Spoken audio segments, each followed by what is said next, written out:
a way to build up your ego to feel better about yourself, because you're constantly doing things you can't do and you're constantly failing, right? So this is the trial and error until you get there.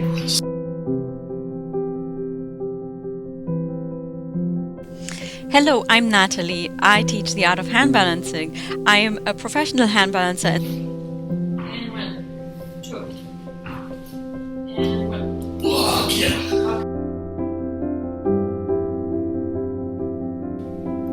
That's it. Let's do it one time and For all of us, as you said, we all have this, like, well, maybe I should, give up now. Maybe I should turn in now. And whether that's you're building a business, you're working on a handstand, you're trying to fix a problem in your personal life, there is a tendency for people to, on their own, not be able to find the solution. And then somebody just says, well, in Wyoming, we kind of do this at the general store. And you're like, what? That's the answer that I've been looking for, And it makes such an impact in your life.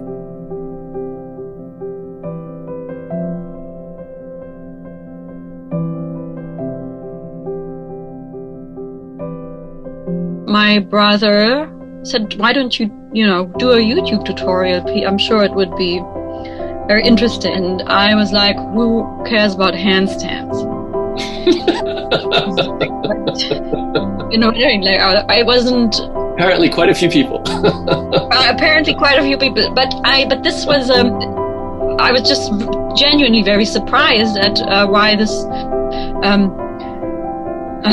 difficult skill, it requires so much work, it's so frustrating, and then you don't progress, and why?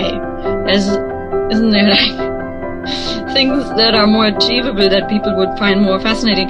But I remember, even when I was working on the skill, that I would be working so hard and putting in so much effort, and I would see these little tiny micro progresses. On YouTube, so many people, make the effort to write a long, elaborate thank you comment with sometimes the most surprising things about how this changed their life, their confidence, their body, and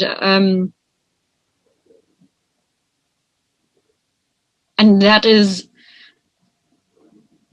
fascinating. It's just marvelous. But I'm quite I'm in wonder about. I'm like. See, I'm less in wonder about that. I mean, I think it's wonderful to hear that, you just said people say that it's changed their life, it's changed their body, their confidence.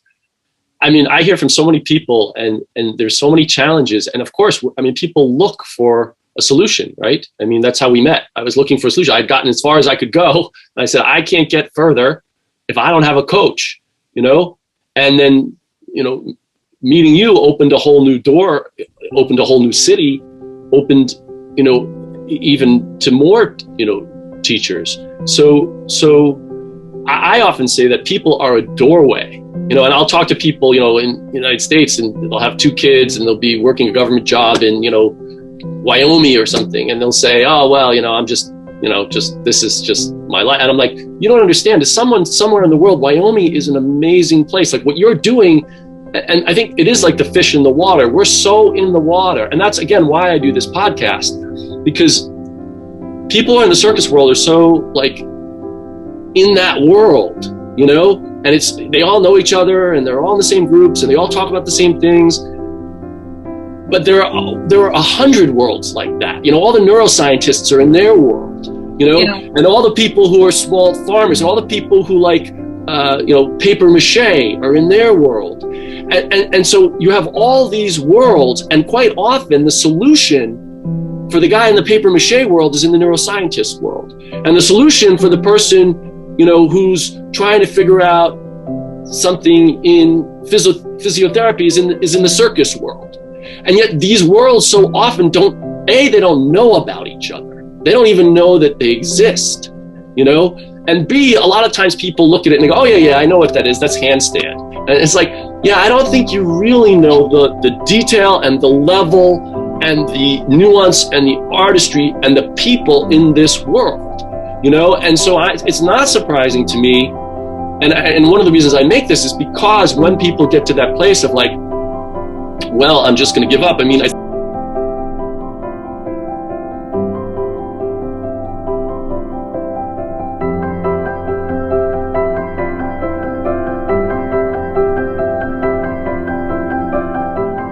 And so there's this process of people building up the courage to reach out to other people and say, would you